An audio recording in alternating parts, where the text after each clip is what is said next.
Okay, back to Secrets of Grindea. We are in Mount Bloom.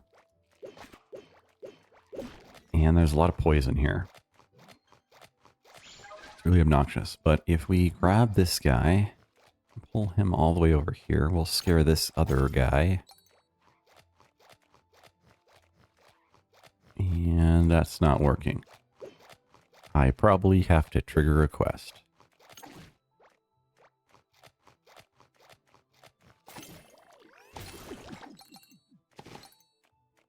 Anyways, these little shroomies put up a cloud of smoke when you kill them.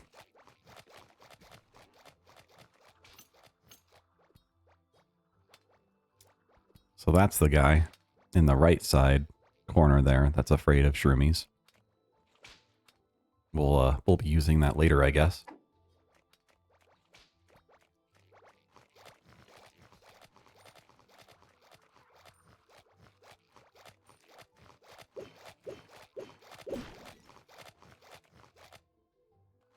There we go. Just for the fun of it. Doesn't actually do anything at this point, but it'll do something later when he's guarding that tunnel.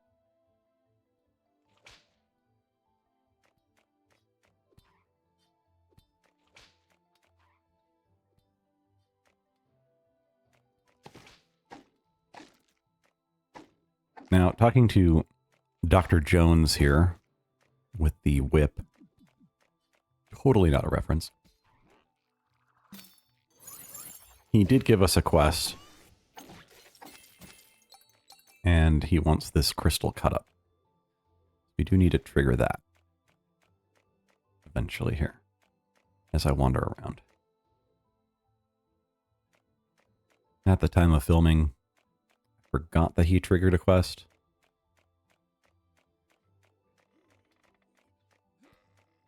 So here's the area. We've got some different places.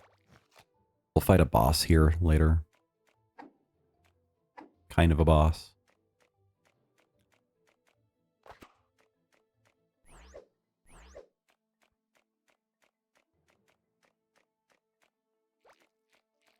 These caterpillars, they leave, they're, I think, larvacids. And they leave the acid on the ground. But that is going to change in the future. And the future is now. This recording is a little old. The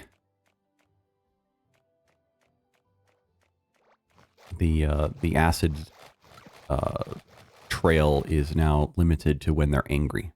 When you hit them like once or something, they turn red and become angry. So you don't have to deal with as much of the acid on a regular pass-through of the room.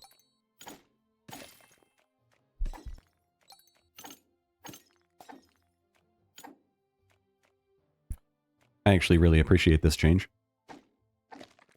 Because those were unnecessarily annoying when you're just trying to walk through.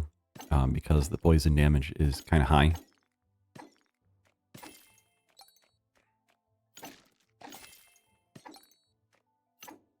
Little did I remember that we were going to need some of those crystal crumbs later. Okay, here's where we're supposed to go.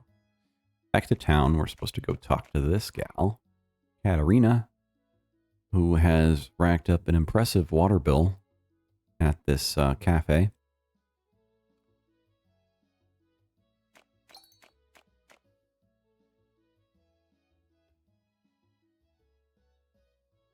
$8,200 gold.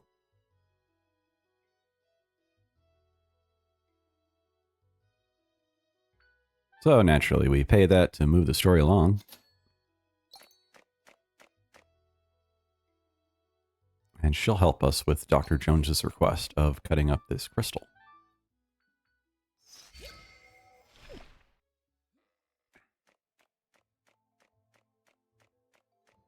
If I remember where I'm going. Also, there's that robed guy up there. He's a servant of the goddess Grindea.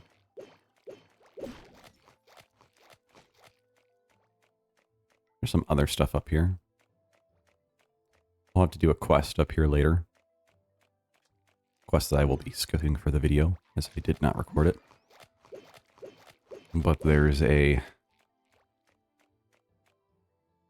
munchkin thing, troll guy, who requires us to do a bunch of kind of silly tasks. And after the third one, he finally allows us to go towards timing. So, you need 3 big shards from these dudes. Large crystals, there we go. And then you need like 30 crystal crumbs. And so we are going to go fast. Here we go.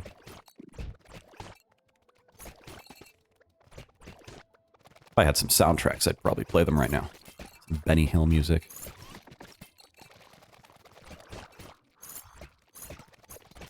Okay, and then we get the Shroomy card here. And I actually really like this card. You can actually create a shield from the shell or hat of the Shroomy, which every time you perfect block will actually emit a cloud, or mushrooms, or whatever that you can step into that creates the cloud, of course. And this way you can basically have an absolutely insane amount of crit chance. As the card gives 25% crit in a linear fashion.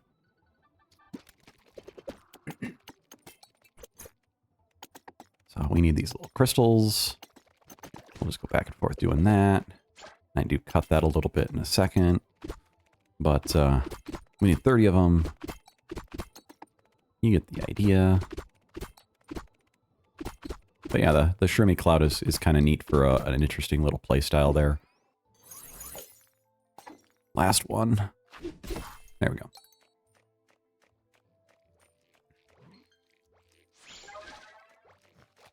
Okay. To actually craft it. Right.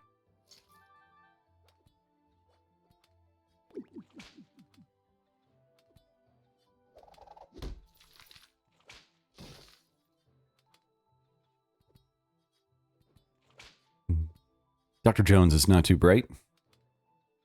Fun.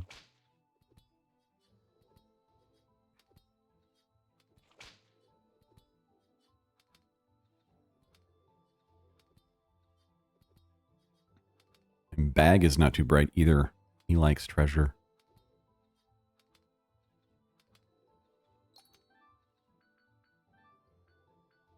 We'll jump back to the city, talk to her yet again.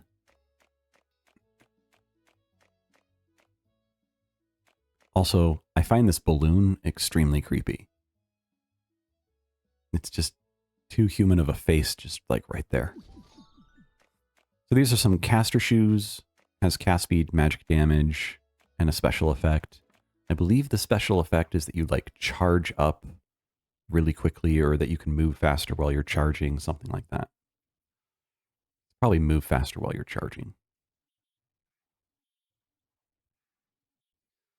So back here, we want to talk about this NPC in a minute. But first, let's go talk to Dad.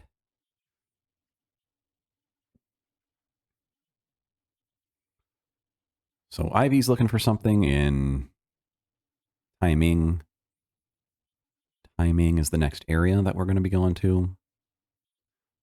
Okay, we'll talk to this guy. So this guy can transmute skill points, silver skill points, into the purple talent points. This is, in my opinion, extremely handy and extremely cool. So because silver skill points kind of create a floor, or kind of a mid cap to a middle point cap to your abilities,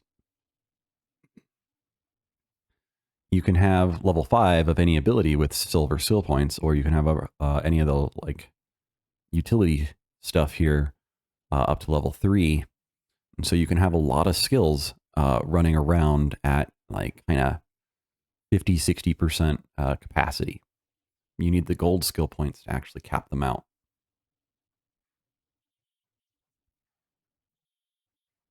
But you can then take those and transform them into talent points. And since talents are entirely passive, this may be a better use of your points.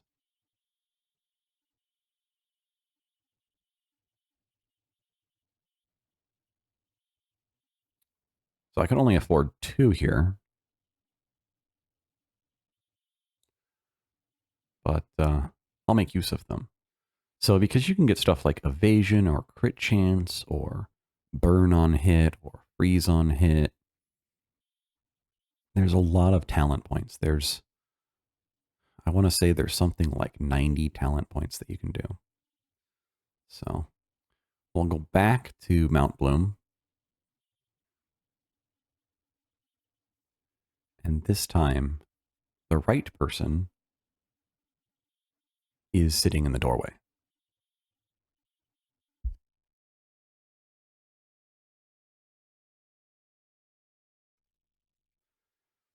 So we'll grab a Shurumi here. Just aggro 1 or 2 or 3 or however many want to follow me here. And just 1.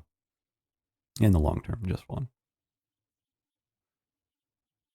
I don't like perfect blocking these guys. Like the pumpkins elsewhere, these guys kind of, the timing just feels ever so slightly wrong.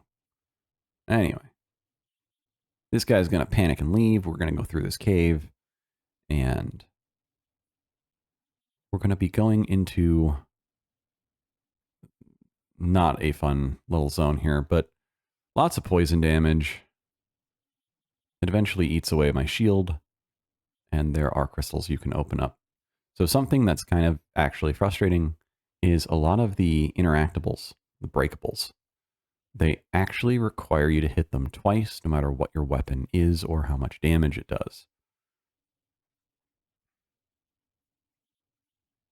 Which affects me with my two-hander here a bit. There's plenty of health at the end here. This is not the only little tunnel.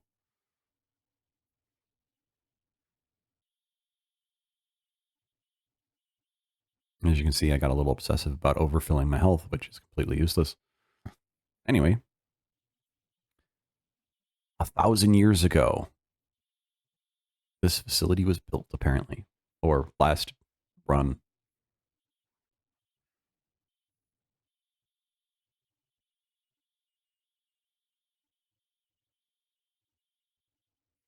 So then we have to do some work in here to get through.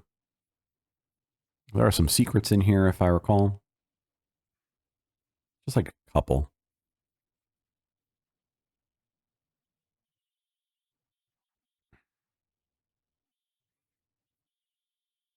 So that'll get us right across the bridge there.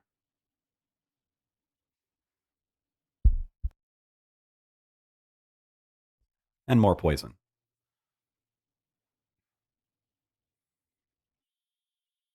And we're locked in. We do have to kill these enemies before we move forward. Not too bad, since I've got the little slugger ability here, which is quite fun.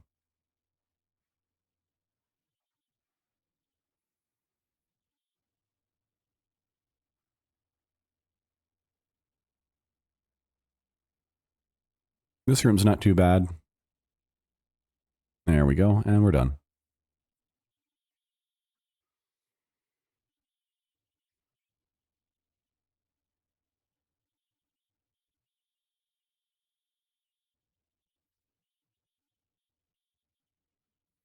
That's not how you do that.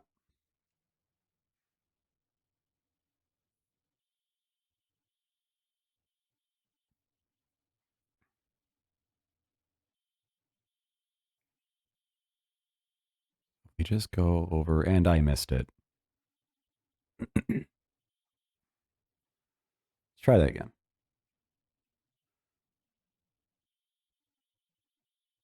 And I'm not good at aiming, apparently.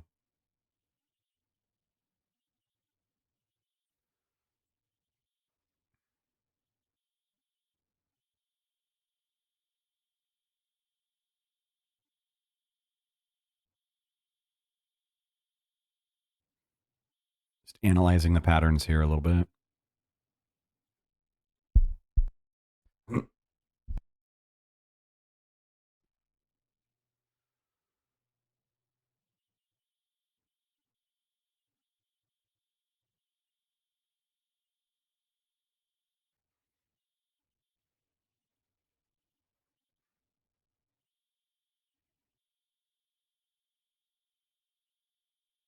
And if I can hit this just right, which I am not. Okay, let's try this again. Let's try that again.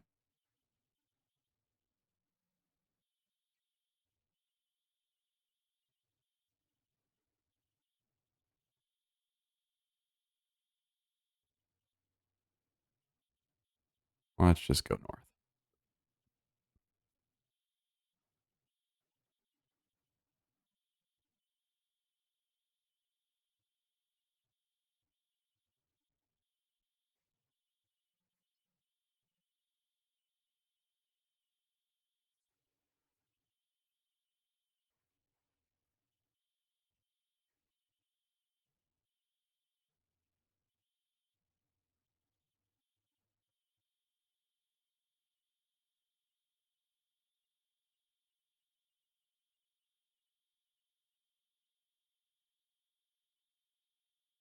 And I did it. There it is. So this gives you the gloves, and the gloves will shock your enemies. They're also quite powerful for just regular damage boost, so I went and wore them immediately. So that was what that was all about.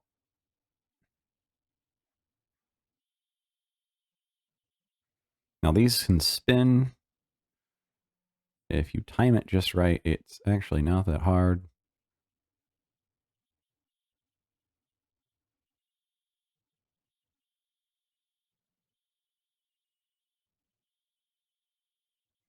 These move a little faster. We want the angle here, and I am not getting it. There we go.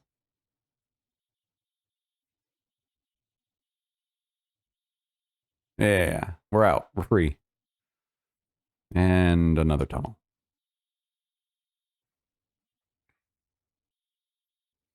Gotta kill everything. There's a gate up. Some magical gates coming out of nowhere. Even though I don't swing fast, I at least hit hard.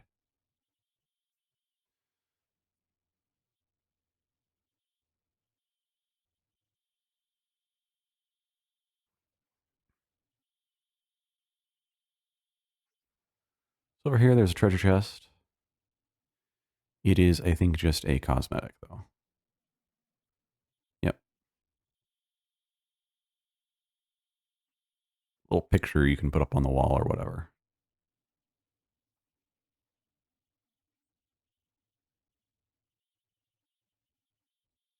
And this is gated as well. Let's kill everything.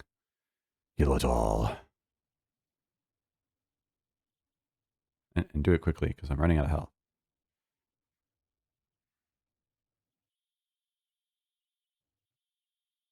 So you see there's the larvacid turning red.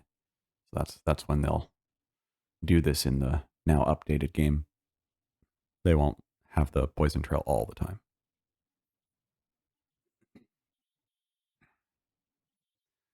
And just trying to get through this with my slow hammer. I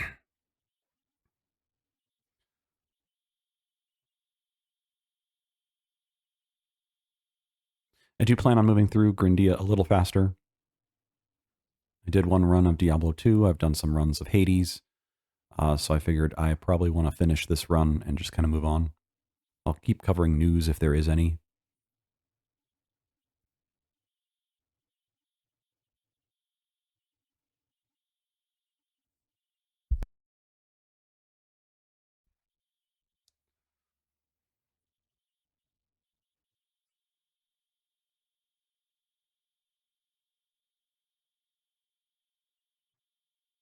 That is not the right solution there. We want the far one.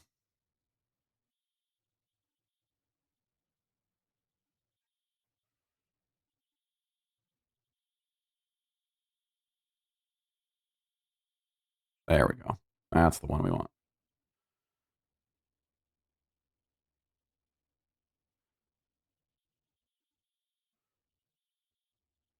Whoops. Little fast on the trigger there. We want it to like all the way over.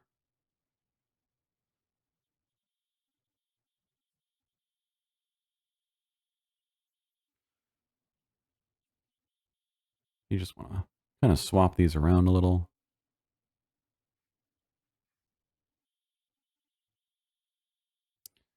If we can time it just right, we should be able to.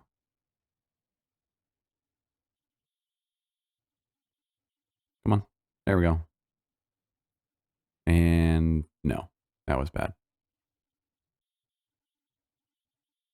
All the way over and nope. Right here. There we go. And that's how you do that one. This next one is a little trickier.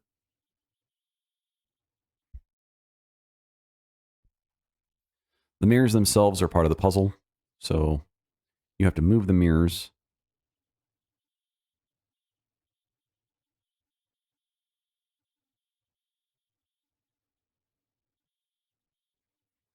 Let's kind of clean this up a little bit.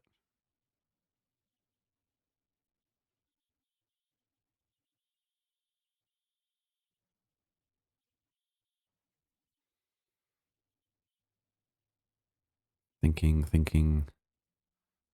So one of them is immobile. You cannot move that one. You do have to kind of move things around here. We want this one. Where do we want this one? We want it up and over.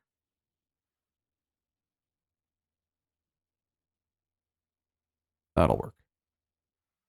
Kind of like this.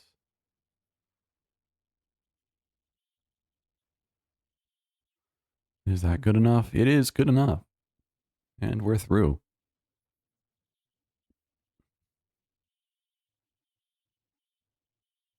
This is one of the three things that the little troll guy wants us to gather.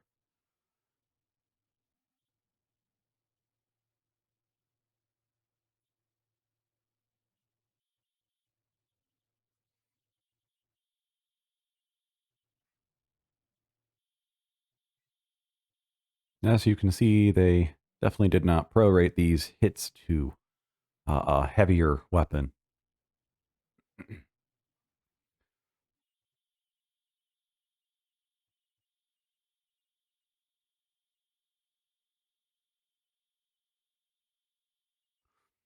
There is a card that reduces damage from the poison.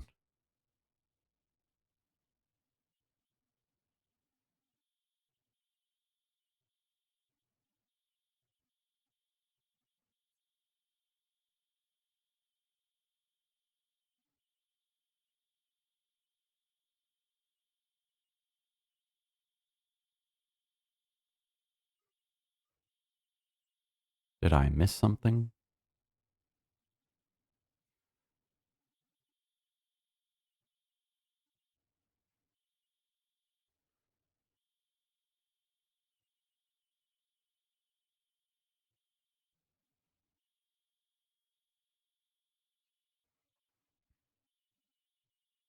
I think I was just checking to make sure I didn't miss any secrets.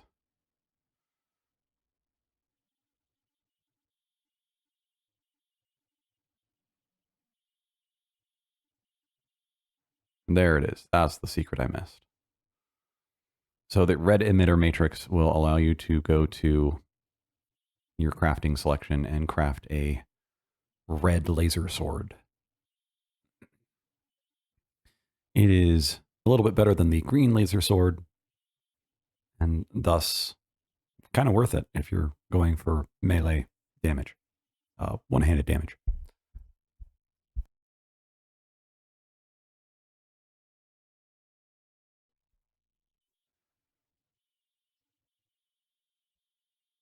So he's going to list off all the things we found for him.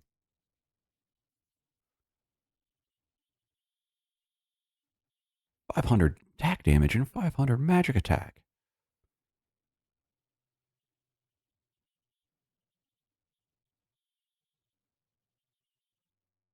700 attack speed.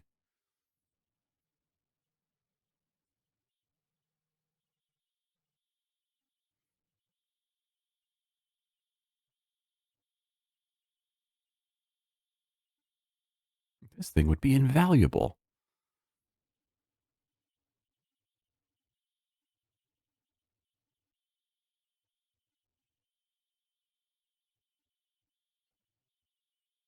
That's amazing. I don't know. I just like this little interaction. This game is kind of cheesy.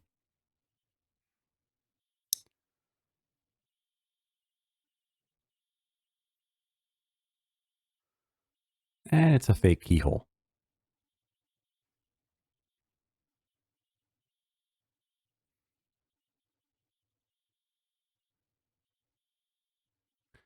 So coming up is timing. To get into timing, you must fight this statue lady.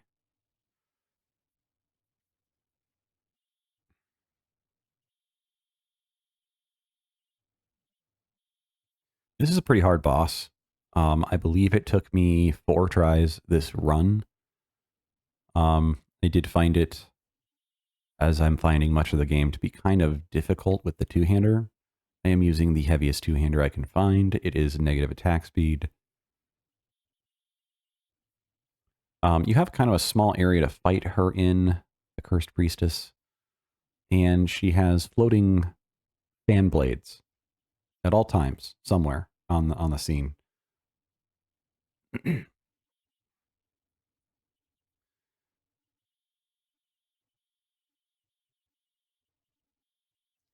then she has different forms, like this one,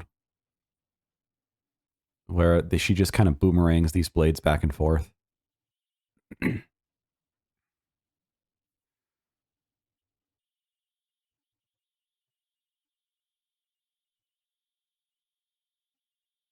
Technically, they dissolve and they respawn as different blades, but it kind of like boomerangs them back and forth here and there. And then because she moves around, it's really easy to just kind of get hit by the blades that spin around her. This moment right here is not too difficult as long as you're just kind of staying away from everything.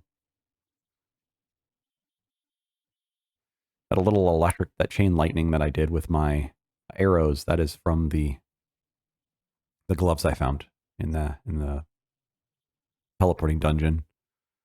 I find this to be extremely difficult. She does mark the place where she's teleporting to or walking towards, so you know where she's going. So some telegraphs there, quite literally, just told to you.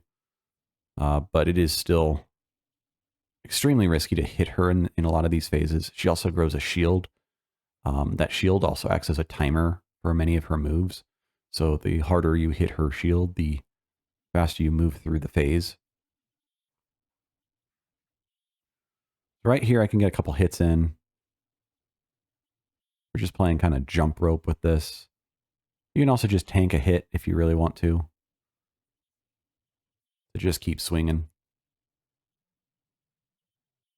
If you are outside of her range, she will suck you into the circle. I'm not sure if that does damage, but it definitely can cause you to take damage. This one's kind of tricky. It's good to just kind of find the hole as fast as possible and get through it. And if I was using a one-handed sword, I might be able to hit her while I'm doing this. But it's extremely difficult with the attack speed that I have. I'd rather just survive. But this is where the shield, breaking her shield, makes her move faster through this phase, and I am dead. So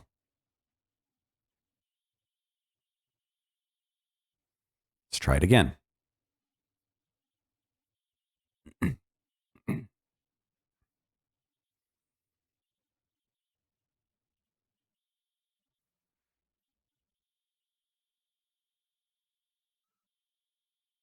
I will say that a lot of bosses in this game maybe have a tad much health. They have a lot of phases typically. They have a lot of health. The game is making fun of other games with large health pools or with lots of phases to their enemies or just jokes in general. Like, this is going to be a time warp area once we beat her, and this area is called timing. Literally timing. Yeah. So punny.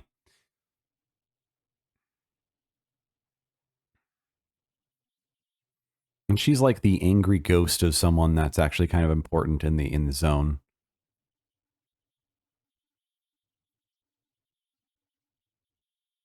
But by beating her, we discover the warp portals once we get there.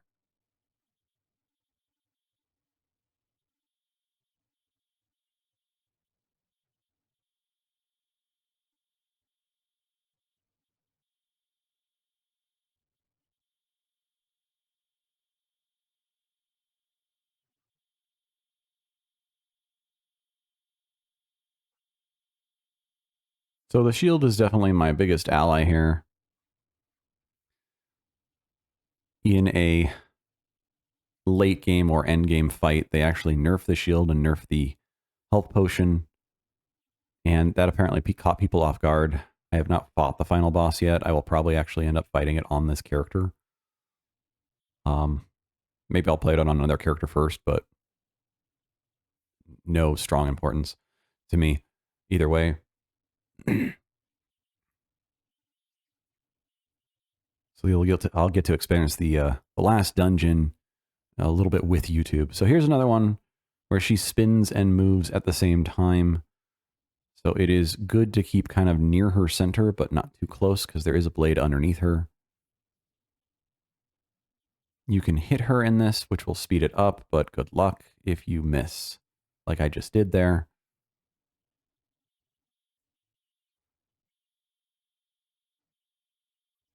Caster builds can be pretty strong.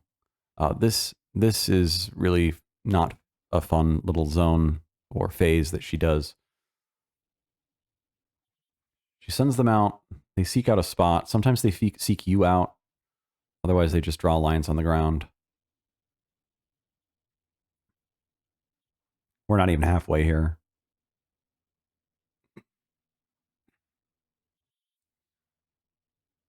This is probably one of my favorite phases because it's actually relatively easy to not get hit. I'll say that right as I get hit. There it is, 2 hits.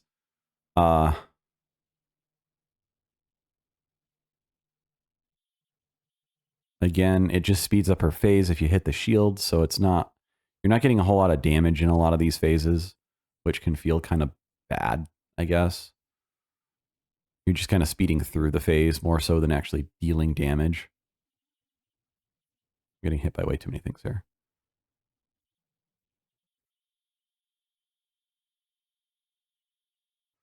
I do play a lot of my games. This is going to come as a shock maybe to some, but I do play a lot of my games with the D-pad. That includes things like Salt and Sanctuary and Dark Souls 1. I really appreciate the accuracy of the arrow keys, basically. I highly suggest that for some of the stuff in here. If you're not good with a joystick, like I suck with a joystick for whatever reason. Maybe I just have the sensitivity too high. Who knows? But yeah, that can help. I believe for this game, I have both the D-pad and the joystick available for movement. So a lot of the time I am using the joystick for movement unless I'm in really close proximity to some kind of damage, like the Winter Fae. When you go through his little maze thing, I was definitely adjusting my movements a little bit differently there. Getting really close, but we're also really low. What is that, about 40%? 40% health. Jump rope, and I missed. And I missed. When it's super low like that, there's not a whole lot you can do about it.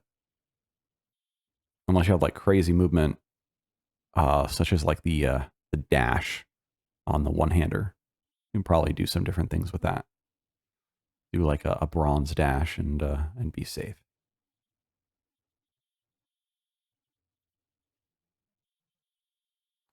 A pet or two could come in handy with some of this stuff.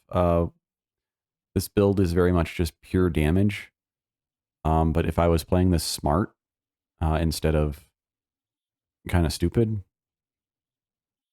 Hulk smash kind of stupid, you know, I might invest with some more attack speed or more health on my character, that kind of stuff. And in the future, I may do that. I may give up a little bit on the hit as hard as possible mentality just to get through the game, because there are going to be some harder and harder bosses that will punish me for that.